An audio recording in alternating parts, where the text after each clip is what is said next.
Welcome to the Haverhill Journal, where we give you a quick look at what's happening in our city. I'm Lindsay Paris, and later on, if you love classic Haverhill stories, have we got a show for you, featuring the Merrimack Valley's favorite card game and a pizza that can only be found here. But first, Haverhill has elected its first new mayor, Mayor Melinda Barrett, in 20 years after James Fiorentini retired from office in 2023. The Haverhill Journal spoke with Mayor Barrett to learn more about her Haverhill background and what's to come in her administration. On January 2nd, history was made in the Haverhill City Hall auditorium at the inauguration of the city's first female mayor, Melinda Barrett. Mayor Barrett welcomed the Haverhill Journal into her office for a conversation about her Haverhill roots and her road to the mayor's office. So tell us about some of the experiences you've had and what led you to be interested in local politics. Well, you know, being a downtown merchant and my family before me, we always had discussions of politics at the dinner table. I'm a lifelong resident of Haverhill, graduated from Haverhill High. I went to UMass Amherst. I graduated with a political science degree. My grandfather in 1917 opened a men's clothing store in Haverhill and down in the Washington Square, Essex Street area. My father took it over in the early 60s. He moved to Merrimack Street. He had a great business. I graduated from college and went to work with my brothers and my father. After the closure of Barrett's menswear in the 1990s, Barrett opened her own sandwich and gift shop in the family's building. That store, Barrett's Specialty Foods, became a downtown mainstay for 23 years. When I see people on the street, I might not remember their name, but I remember the sandwich they ordered. And that happens more than I can tell you. I mean, it happened yesterday. After following local politics for many years, Barrett decided to run for an open city council seat in 2014. About 10 years ago, a person that was running for school committee came in the store. I said, geez, you know, I always wanted to run. And he goes, you should. And that day, I think it was either the Thursday or Friday before the last day you could pull papers, I pulled the papers. And that's when I ran for city council. I was a newcomer, but the presence of a business downtown with our family name on it kind of gave me a leg up. And I really enjoyed my time on the city council. I find municipal government very interesting. You know, it is. Give me a wastewater report and I don't mind reading it. It's very interesting. Your basic services that you really depend upon all comes from our municipal government. People are worried about their trash pickup.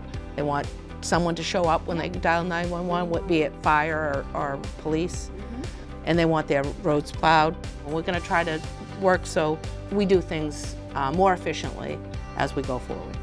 Tell us about your new staff members. Christine Lindberg is my chief of staff. She stayed from the Fiorentini administration. Jocelyn De Leon Estrada is our new assistant chief of staff. So she's going to take over a lot of the communication. We have Effie, who is my administrative assistant. She came down from CDBG.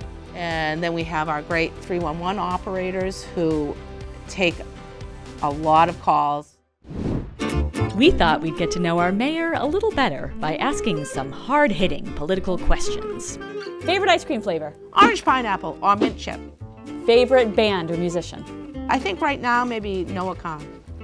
Favorite color? In the pinks. So you wear a lot of pink because it looks good on you. I'm pale, so I need a little color. Favorite vacation spot? Probably the beach, Seabrook. Most memorable moment? I think my most memorable moment might be winning election now. That might have just risen to the top. Most memorable trip or travels? When I was younger, I used to go with the ski bus and go travel, you know, so I've skied Banff and Lake Tahoe. Favorite recreational spot in Haverhill? I know it's a tough call. It is. I think Winnie Kinney. I used to play in the tennis rec league there, going for a hike or walk through there, even just driving through, going up to see the castle. It's beautiful. Teamwork is key to the mayor's vision for the future of Haverhill. I want to get groups of people together, even if it's not within the city, if it's public interest groups, volunteer groups that are working in a certain area. Let's bring them all together so we can hear what they're doing, what their struggles are, and if there's an opportunity for the city to facilitate them working together, opportunities for grant funding. We've been taking a lot of meetings, but we can take more. So, you know, if you have concerns or questions and want to reach out to us, call the office and schedule something. I'm going to have open hours on Tuesdays. If you have things you want to tell us, by all means, reach out, email us, you know, call the office. We want to be more open to your ideas also. And we want to tell you what's going to happen before it's happening. And I think that is a big goal. We're a big city, so it's hard to get news out. We want to get the right information out for people to know what's going on. Luckily for the city, we have some really great department heads who are really vested in the work and are really trying to, you know, accomplish things and improve things for our citizens. We're all in this ship together, so we want to try to make it work for everybody.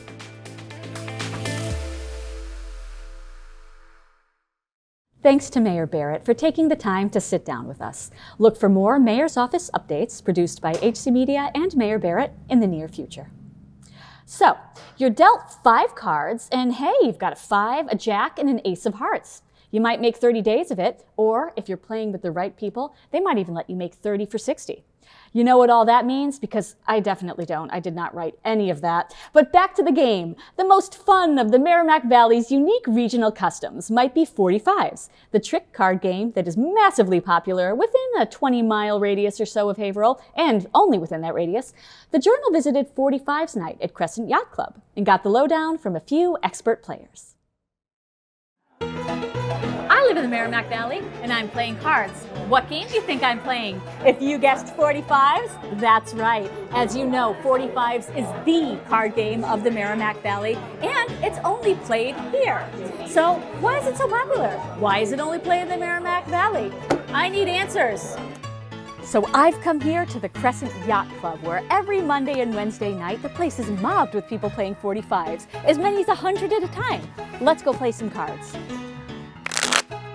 Inside, we found a lighthearted group who was ready to play some serious 45s. Don't let the smiles fool you. These people have been at the game for a while. So how long have you been playing 45s? I have been playing 45s for 45 years, believe it or not. Probably 60 years. I learned to play 45 a little while ago with my friends when we were in college, on our breaks. I grew up in Haverhill and we lived in Riverside, and after school we would go to my friend's house and we would just play. We would go down into the basement and just play till it was time to go home. Where did you start playing 45s? Oh, in my mother's kitchen with my father making us cry for playing 45s. Was he like really competitive? Oh, he was terrible. My mother kept yelling at him, you know, stop yelling at the kids. We were 5 and 6, you know what I mean? So are you a competitive player? Very competitive. I play at least twice a week, sometimes 3 and 4. If you don't play, you might be asking, what's 45s? It's a trick-taking card game, where each player plays a card, and the player with the highest ranking card wins the trick. The origins of the 45s card game are hotly debated, but experts believe that the game originated in Ireland at least 200 years ago, with the rules inspired by a similar game called Spoil 5. 45s is played only in a few regions around the world that had a historically Celtic population, such as Eastern Canada, from where the game migrated to the Merrimack Valley. When you go to other parts of the country, do people know what 45s is? No, not really, not at all. I had a doctor once and I asked him, do you play 45? Because I thought he was from Merrimack. Oh, what's a 45? 45 is a Merrimack Valley game only. You know, you go to Boston, they never heard of 45. If you go to Canada, once in a while you'll find out, but they play it different. Really? Yeah. Okay, so Merrimack Valley is its own version. Exactly. Nice. And Ireland is their own version. Really? Yeah. If I go away with some of my friends, we might start playing, and then if there's people there that aren't familiar, they'll want to get in on it, and it's a little complicated, so it's not something that, you know, you could explain it to somebody, but they may not be able to learn in one night. What is it about 45s that makes it different from other card games? I like it because it involves the brain, it involves thinking. So if you know how to play chess, Yeah. you'd be very good at playing 45. Okay. You know how you make the moves way ahead of the other guy? Well, it's the same thing here when you're bidding. No hand is ever the same. And then you may think you know how to play, but if you don't get the cards, it doesn't matter. You have to get the cards. I'm a beginner. Oh, so really? I need tips. Yeah, I don't play very well. Never let them see you sweat, number one. Don't give your hand away at all. That applies in any situation. Well, number one, don't play for money. and practice. And enter as many tournaments as you can. Because the more you play, the better you get. Anybody can bid 15 or 20. You know what I mean? The most you can bid is 30. But it's the idea to be able to bid 15 and make 20. Some people just want to make the bid. So if someone says I bid 20 and they're a tight bidder, you go 25. Okay. I do it because I'd rather take a defensive set and come back the next hand and make 30 than to give them 30. Right. Because once you reach 120, it's the end of the ball game. Let's just say it's kind of complicated, especially for a new player like me. And different groups play with different rules. But those who know 45s say there's nothing like it. Tell me the story about when you had your liver transplant, what you missed the most. 45s, always. So I've been back for 3 months, and I'm loving it. What is it about 45s that makes people want to play it so often? It's competitive. It's the love of the game.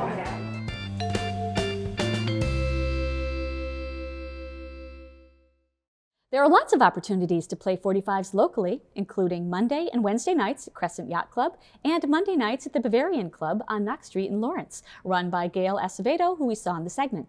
And you know, I wish there was a 45s training class for people who might want to learn to play, like me. Just putting it out there, let me know.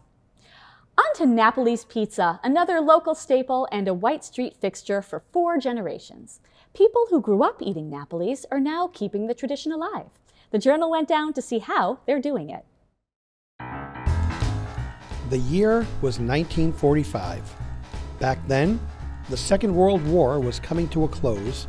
Movies like Abbott and Costello in Hollywood were playing downtown at the Colonial Theater, and a Haverhill institution opened its doors for the very first time.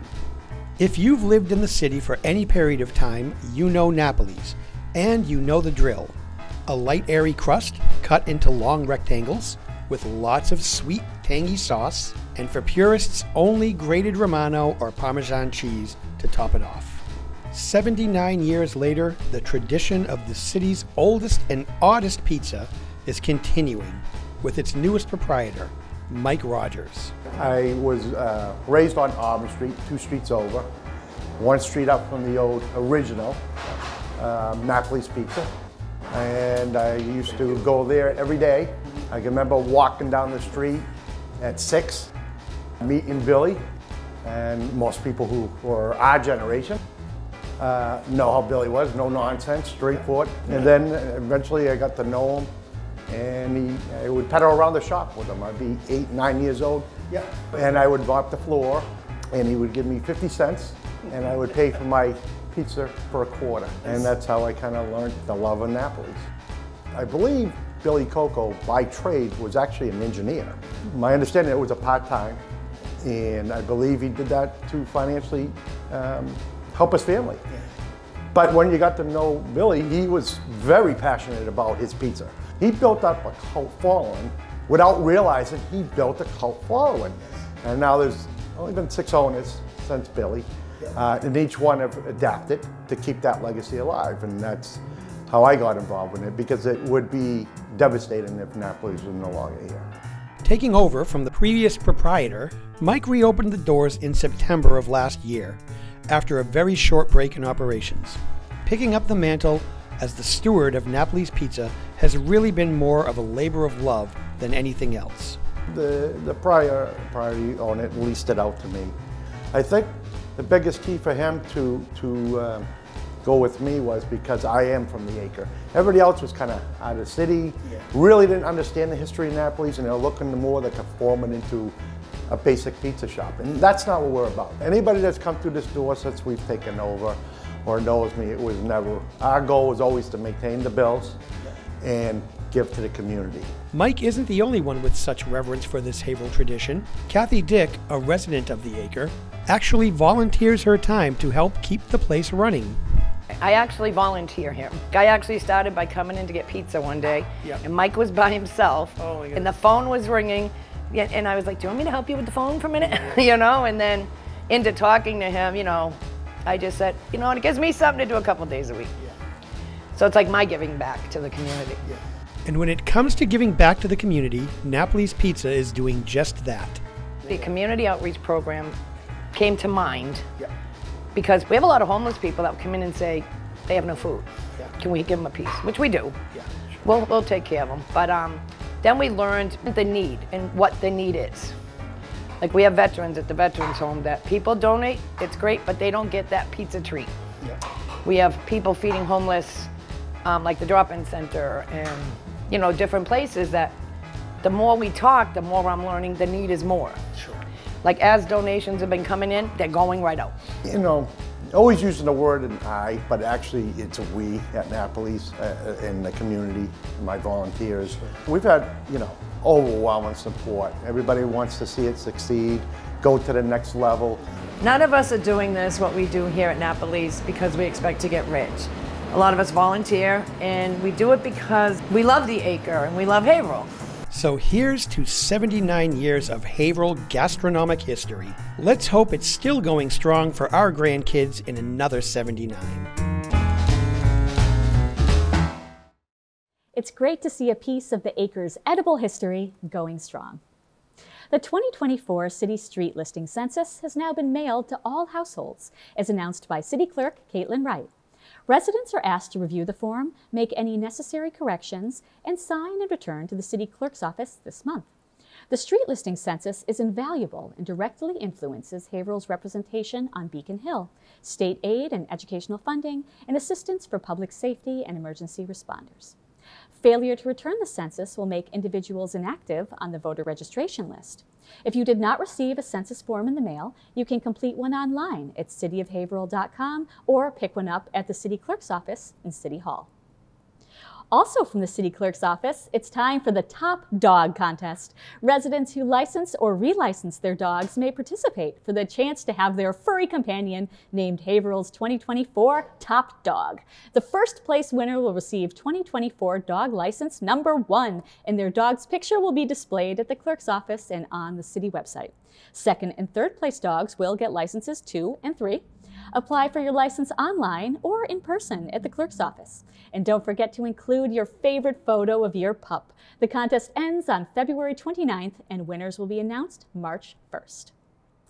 Expand your creative knowledge with HC Media's Professional Course Series, an exciting new series of classes offered in 2024 here at HC Media.